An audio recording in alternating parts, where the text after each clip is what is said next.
Լեհաստանի նախկին վարչապետ Մատեուշ Մորավեցկին քննադատել է Գերմանիայի նախկին կանցլեր Անգելա Մերկելին հատուկ ռազմական գործողության սկզբում եվրոպական երկրների մեղավորության մասին նրա խոսքերից հետո, հայտնում է Պոլիտիկոն։ Անգելա Մերկելը իրան մտածված հարցազրույցով ապացուցեց վերջին 100-ամյակի ընթացքում Եվրոպայի համար ամենավնասակար գերմանացի քաղաքական գործիչների շարքում է, ասել է քաղաքական գործիչը։ Ավելի վաղ Գերմանիայի նախկին կանցլեր Անգելա Մերկելը հայտարարել էր. Լեհաստանը, Լատվիան, Լիտվան եւ Էստոնիան անուղղակիորեն մեղավոր են հատուկ ռազմական գործողություն սկսելու համար։ Նրա խոսքով 2021 թվականին երկրները դեմ են արտահայտվել ԵՄ-ի եւ Ռուսաստանի միջև երկխոսության նոր ձևաչափի վերաբերյալ իր առաջարկին։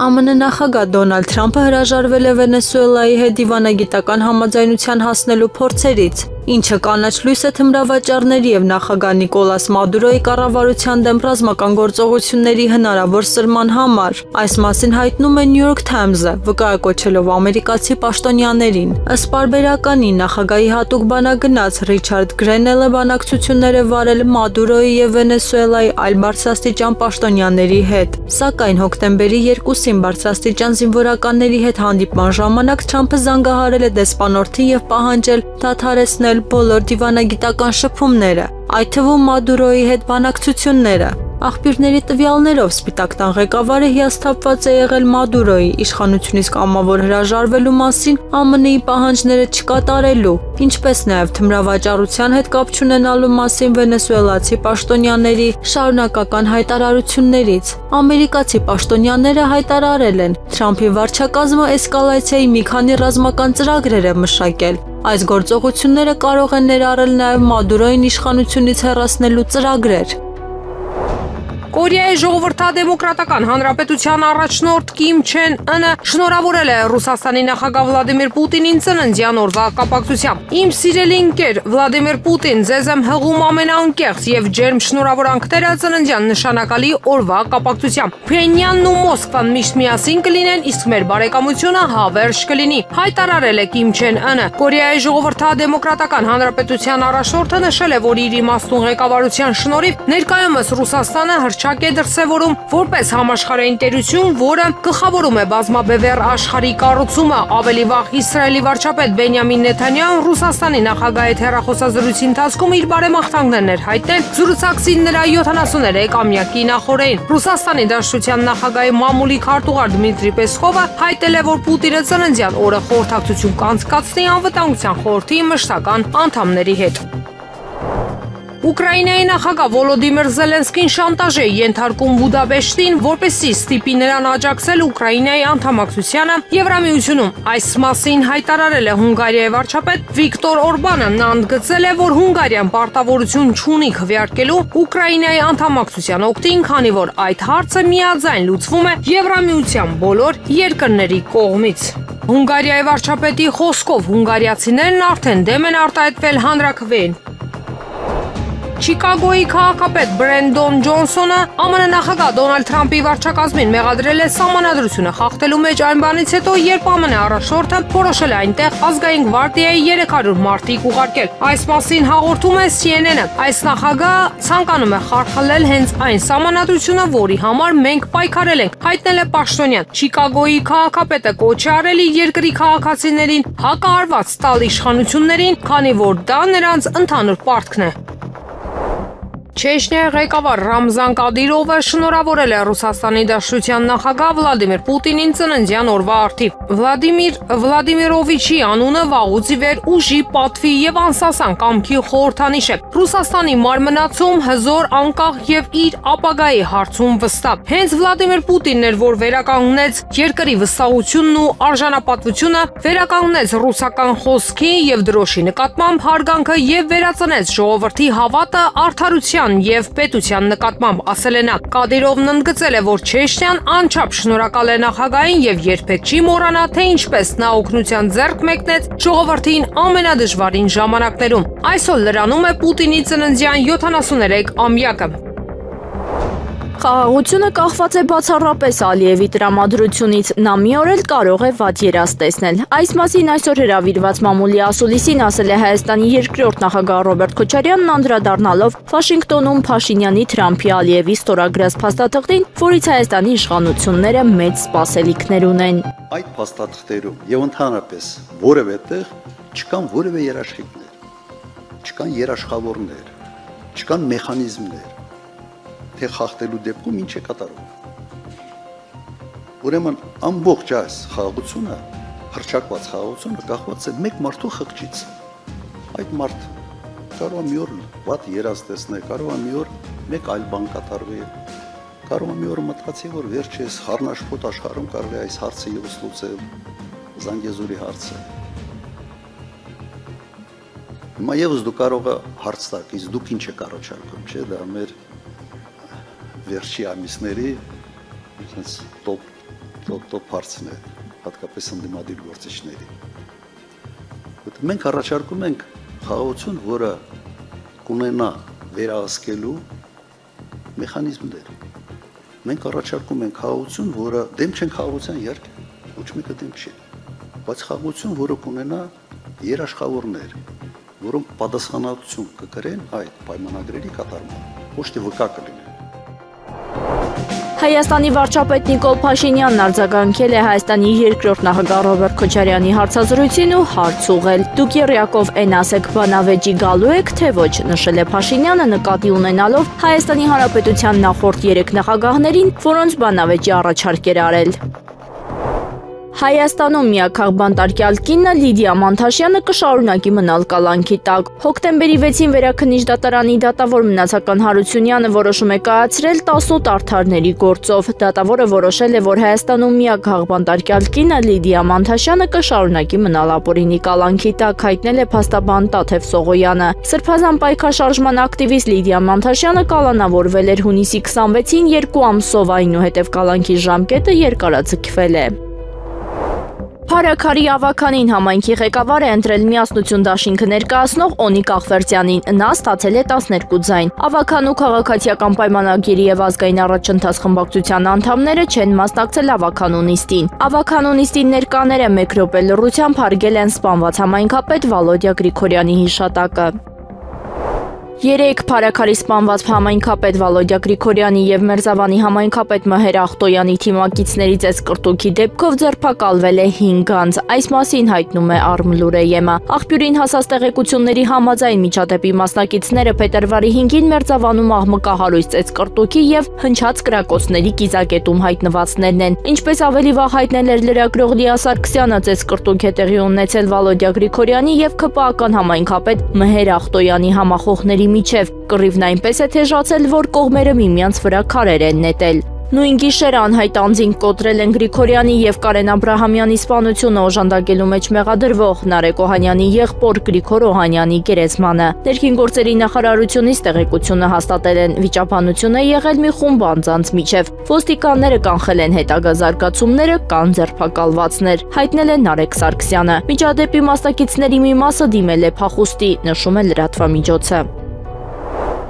Անհետ կորածին ծառայողի հարազատ Արսեն Ղուկասյանը կալանավորվել է 1 ամիս ժամկետով, այս մասին հայտնել է փաստաբան Տաթևիկ Սողոյանը։ Նշենք, որ կալանք տվող դատավորը Մասիս Մելքոնյանն է։ Սույն թվականի սեպտեմբերի 29-ին Պաշտպանության նախարարության շենքի մոտ տեղի ունեցած քաշքշուկի առթիվ Պաշտպանության նախարարության եւ ռազմական ոստիկանության ծառայողների հաղորդման հիման վրա նախաձեռնված վարույթի շրջանակներում ձերբակալվել էին անհայտ կորած անձանց հարազատներ Արսեն Ղուկասյանը եւ Աբիջան Սարգսյանը։ Նրանք սեպտեմբերի 29-ին հանդիպում էին պահանջում Պաշտպանության նախարարության մի քանի պաշտոնյաների հետ։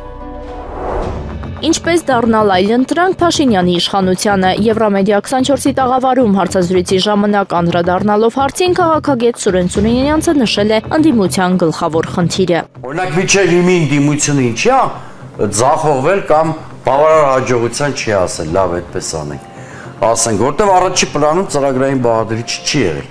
Այդ մասին իդեպ մենք եթերում նախորդ անգամ խոսել ենք։ Հասարակությունը ինչքան էլ հիասթափված լինի որևէ իշխանությունից, այս իշխանությունը կլինի, այլ իշխանություն կլինի,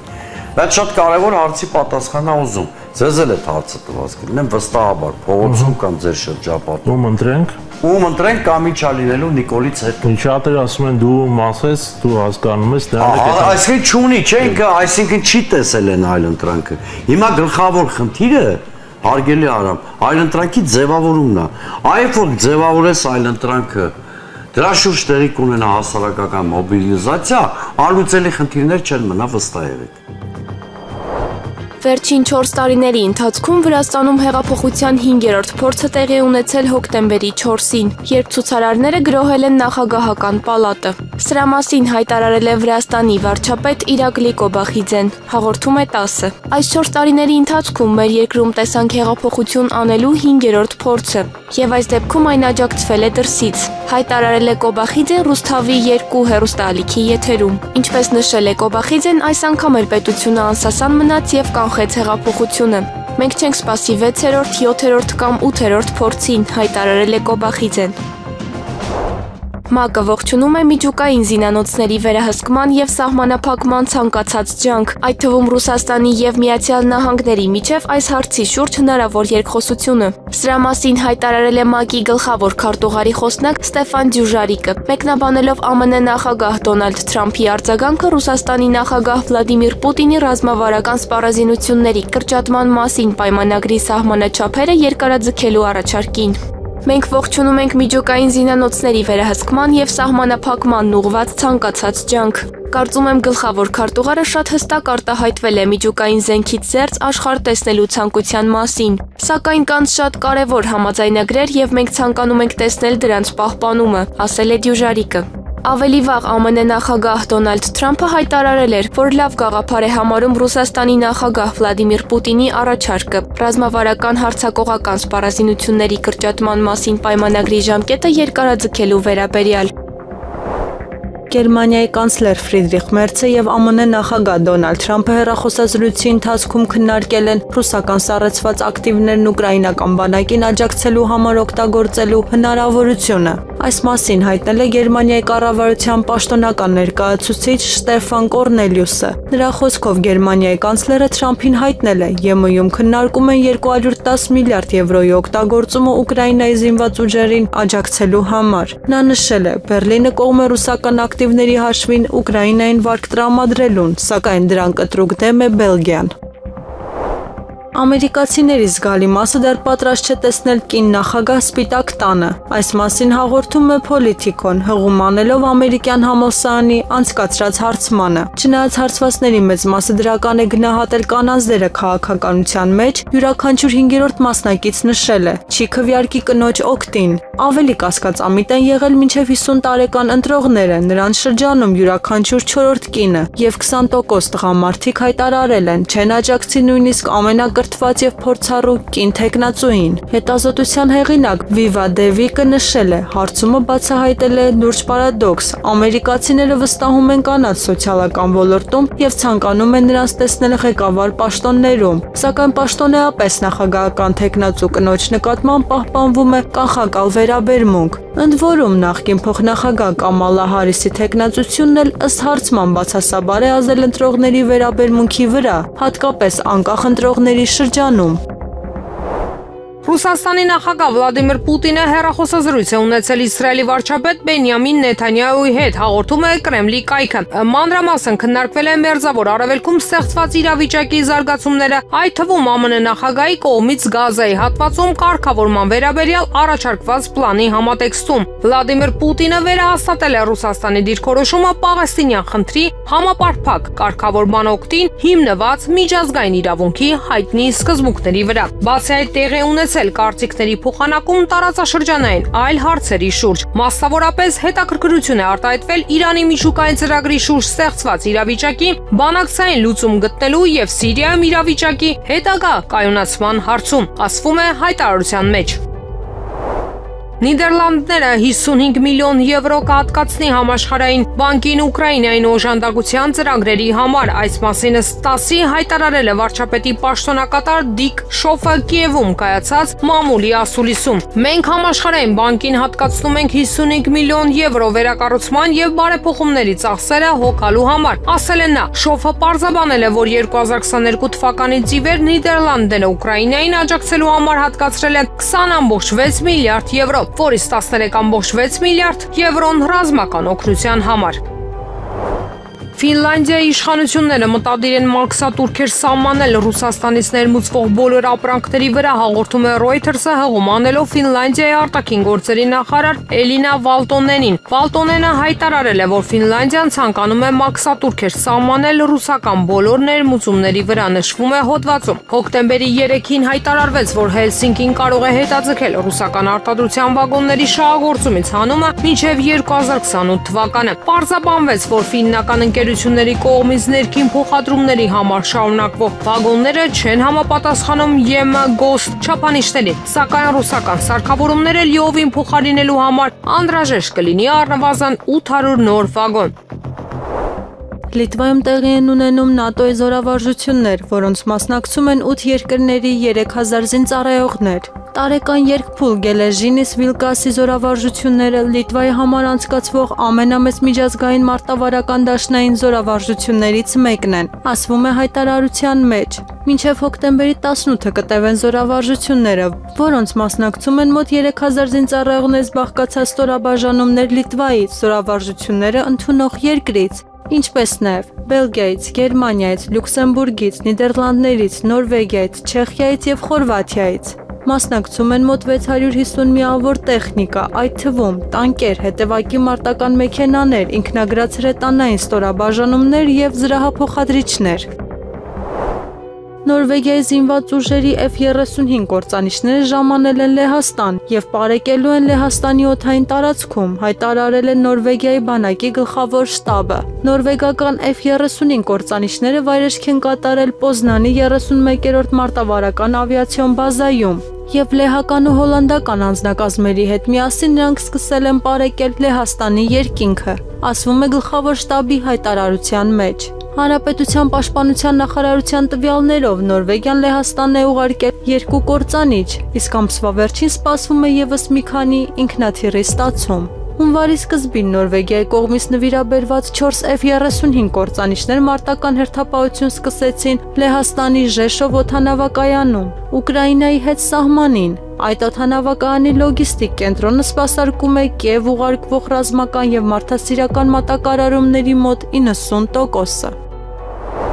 ԱՄՆ նախագահ Դոնալդ Թրամփը համաձայնել է Իսլանդիան թողնել ՆԱՏՕ-ում, որպեսզի դաշինքը հնարավորություն ունենա հետևել ռուսական սուզանավերին, հայտնել է ՆԱՏՕ-ի նախկին գլխավոր քարտուղար Յենս Ստոլտենբերգը, փոխանցում է The Guardian-ը։ Նշվում է, որ դաշինքին Իսլանդիայի անդամակցության քննարկման ժամանակ պարզ է դարձել, որ իր բանակի բացակայության պատճառով երկիրը չի կարող համապատասխանել պաշտպանության ոլորտում ֆինանսական ներդրումների վերաբերյալ ՆԱՏՕ-ի պահանջներին։ Այդ դեպքում ինչ ենք ուզում Իսլանդիայից, հարցրել է Թրամփը։ Այն ժամանակ Պենտագոնի նախկին ղեկավար Ջեյմս Մեթիսը բացատրել էր ԱՄՆ նախագահին, որ Իսլանդիան կարող է օգտակար լինել, եթե ցանկանում եք հետևել ռուսական սուզանավերին, որից հետո Թրամփը հայտնել է, որ Վաշինգտոնը թույլ կտա Իսլանդիային մնալ ՆԱՏՕ-ում։ Վարչապետ Նիկոլ Փաշինյանն աշխատանքային հանդիպում է ունեցել անվտանգության խորհրդի քարտուղար Արմեն Գրիգորյանի հետ, թե ինչ հարցեր են քննարկել պաշտոնյաները դեռևս հայտնի չէ։ Ազգային ժողովի նախագահ Ալեն Սիմոնյանը քննարկումների արդյունքում որոշում է կայացրել 44-օրյա պատերազմի հանգամանքներն ուսումնասիրող քննիչ հանձնաժողովի զեկույցը ուղարկել ազգային ժողովի արխիվ։ Այս մասին Եվրամեդիա 24-ին տեղեկացրել է ազգային ժողովի նախագահի մամուլի խոսնակ Մովսես Հարությունյանը։ Նրա խոսքով իրավական առումով անհնար է զեկույցը ներառել ազգային ժողովի լիագումար նիստերի օրակարգում, ինչի հետևանքով էլ որոշվել է այն ուղարկել ազգային ժողովի արխիվ։ Բոլոր պատգամավորները, այդ թվում ընդդիմադիրները, կարող են ծանոթանալ զեկույցին ունենալով գաղտնիության թույլտվություն, մեկնաբանել է Հարությունյանը։ Նա պարզաբանել է նաև, որ զեկույցը չի կարող ներկայացվել լիագումար նիստում, քանի որ դրա քննարկման ժամկետները սպառվել են։ Հարությունյանը նշել է, որ ինքը տեղեկություն չունի, թե երբ եւ արդյոք հանրությունը կկարողանա ծանոթանալ զեկույցի բովանդակությանը, սակայն падգամավորները համապատասխան դիմում ներկայացնելու դեպքում կարող են ստանալ գաղտնիության թույլտվություն եւ ծանոթանալ փաստաթղթին։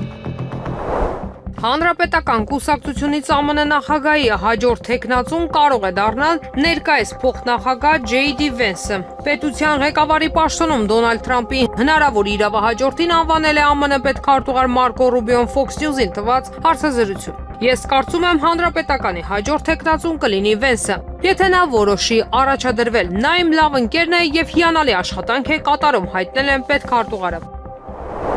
Ուկրաինայի նախագահի գրասենյակի նախկին խորհրդական Ալեքսեյ Արեստովիչը ռուս լրագրող Քսենիա Սոբչակի հետ հարցազրույցում Վլադիմիր Պուտինին բնորոշել է որպես կվալիֆիկացված խաղացող։ Նա շեշտել է, որ դա գովեստ է ոչ թե որպես մարդ, այլ որպես քաղաքական գործիչ, որը գիտի ճիշտ քայլեր անել։ Ես նրան գովում եմ որպես փորձառու խաղացողի։ Չեմ ասում, թե նա իդեալական մարդ է կամ սուրբ։ Պարզապես նա խաղացող է, որը ճիշտ քայլեր է անում եւ պահպանում է պայմանավորվածությունները, նշել է Արեստովիչը, հավելելով, որ Պուտինն լավ ֆիզիկական վիճակում է եւ երբեք չի խախտում պայմանավորվածությունները։ Նույն հարցազրույցում Արեստովիչը հայտարարել է, որ պատրաստ է Ռուսաստանին հանձնել Ղրիմը եւ 4 շրջան՝ Ֆեդերատիվ Հանրապետության Գերմանիա եւ Գերմանական Դեմոկրատական Հանրապետություն վերամիավորման օրինակով։ Նրա խոսքով Ուկրաինայում հակամարտության դադարեցման համար պետք է երաշխավորվեն ռուսախոս բնակչության եւ եկեղեցու իրավունքները։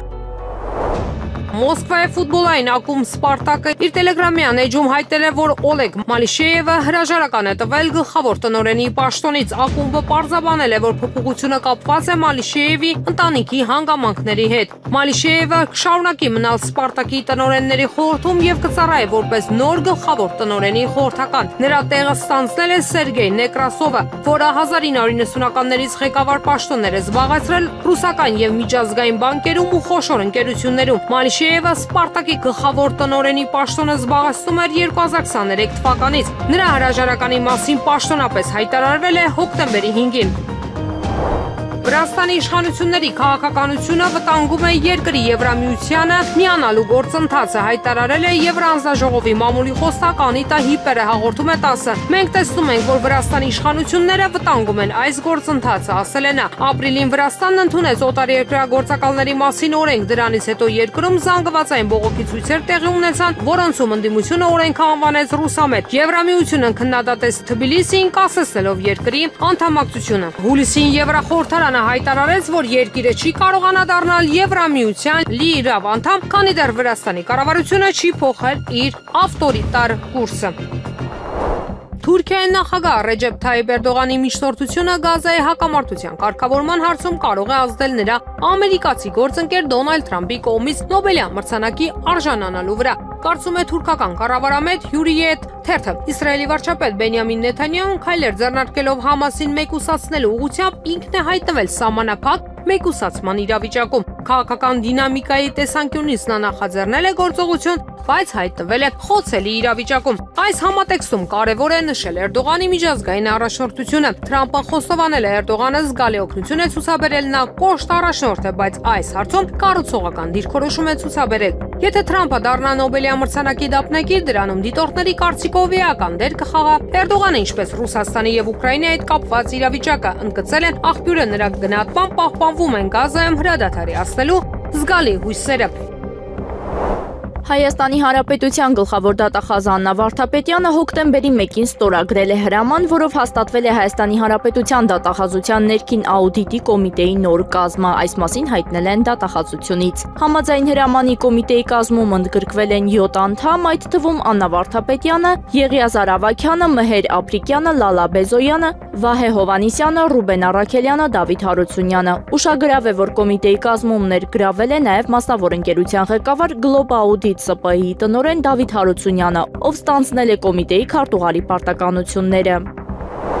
ԱՄՆ նախագահ Դոնալդ Թրամփը ենթադրել է, որ Վենեսուելայի թմրամիջոցների կարտելները շուտով կսկսեն թմրանյութերի մաքսանենգությունը ցամաքային ճանապարհով եւ չի բացառել, որ Վաշինգտոնը կարող է ուշ կիրառել նրանց գործունեությունը դադարեցնելու համար։ Նրանք այլևս սովով չեն գալիս, ուստի մենք պետք է հսկենք ցամաքը, քանի որ նրանք ստիպված են լինելու գալ ցամաքով, եւ թույլ տվեք ասել ձեզ, որ դա լավ չի ավարտվելու նրանց համար, ասել է Թրամփը Վիրջինիա նահանգի Նորֆոլք քաղաքում գտնվող Ատլանտյան նավատորմի գլխավոր բազայում ծառայության 250-ամյակի առթիվ։ Սպիտակ տան ղեկավարը նաև հայտարարել է, որ ԱՄՆ զինված ուժերը հարվածել են մեկ այլ նավակի, որը ըստ ԱՄՆ-ի կարծիքով թմրանյութեր էր տեղափոխում։ Այն նավակներից յուրաքանչյուրը պատասխանատու է 25,000 ամերիկացիների մահվան եւ նրանց ընտանիքների ոչնչացման համար։ Եթե այդպես մտածենք, մենք բարի գործ ենք անում եւ մենք երեկոյան եւս մեկը արեցինք, ասել է նա։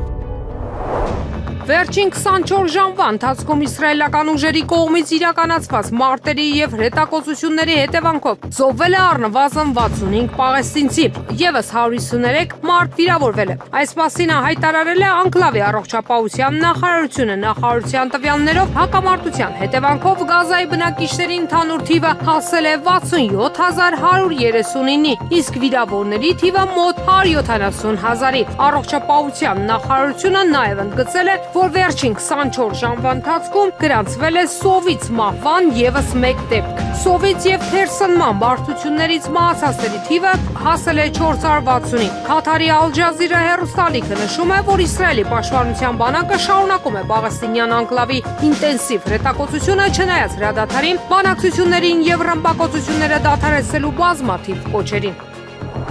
Գերմանիայի կանցլեր Ֆրիդրիխ Մերցը կարծում է, որ երկարաժամկետ հեռանկարում զինվորական ծառայությունը չի մնա բացառապես կամավոր, այլ կարող է դառնալ պարտադիր։ Ես կողմ եմ կոալիցիոն համաձայնագրում մեր համաձայնությանը, այսինքն կամավոր ծառայությանը առայժմ հավատարիմ մնալու։ Սակայն կասկածում եմ, որ այն չի մնա բացառապես կամավոր, ասել է Մերցը ARD-ին տված հարցազրույցում։ Հոկտեմբերի 2-ին Bild թերթը հաղորդեց, որ CCU խմբակցությունները Բունդեսթագում արգելափակել են Գերմանիայի պաշտպանության նախարար Բորիս Պիստորիուսի SPD կողմից զինվորական ծառայության նոր մոդելի վերաբերյալ օրինագծի քննարկումը։ Գերմանիայի պաշտպանության նախարարությունը նպատակ ունի Բունդեսվերի զորքերի թիվը հասցնել 260,000-ի, իսկ պայստազորը 200,000-ի։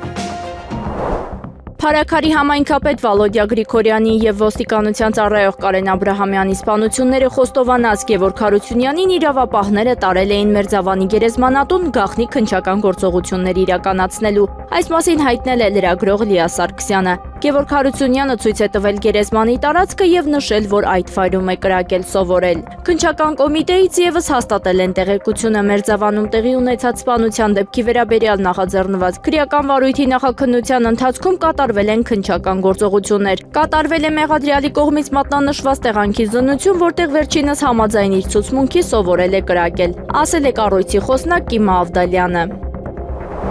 Հոկտեմբերի 7-ին ժամը 11:00-ին Կոնգրես հյուրանոցում տեղի կունենա Հայաստանի Հանրապետության երկրորդ նախագահ Ռոբերտ Քոչարյանի մամուլի ասուլիսը։ Այս մասին հայտնել են երկրորդ նախագահի գրասենյակից։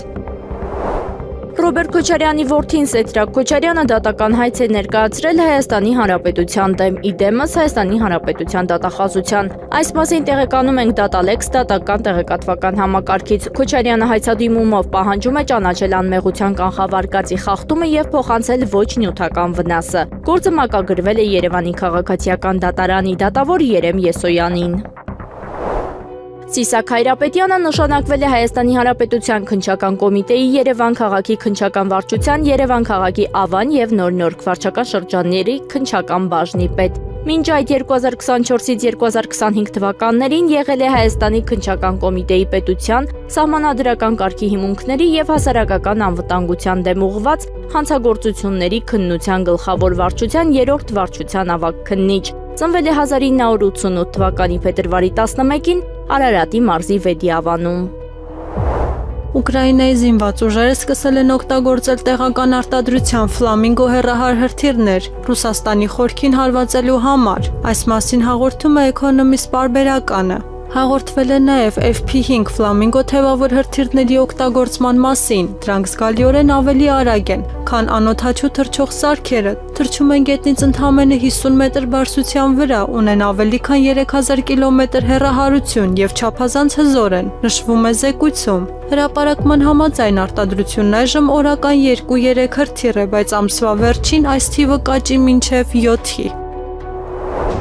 Եղանակը առաջիկա օրերին։ Երևան քաղաքում հոկտեմբերի 7-ից 3-ը 8-ից 9-ը, 11-ից 12-ը սպասվում է առանց տեղումների եղանակ։ Հոկտեմբերի 10-ի գիշերը եւ առավոտյան հնարավոր է կարճատև անձրև։ Հանրապետության տարածքում հոկտեմբերի 7-ից 3-ը 8-ից 9-ը, 11-ից 12-ը սպասվում է առանց տեղումների եղանակ։ Հոկտեմբերի 10-ի գիշերը եւ առավոտյան առանձին շրջաններում սպասվում է կարճատև անձրև։ Քամին հարավ-արևմտյան 2-ից 5 մետր վարկյան։ Հոկտեմբերի 8-ից 12-ին առանձին շրջաններում սպասվում է քամուշ գնացում 15-ից 18 մետր վարկյան արագությամբ։ Օդի ջերմաստիճանը հոկտեմբերի 10-ից 11-ին կնվազի 5-ից 7 աստիճանով։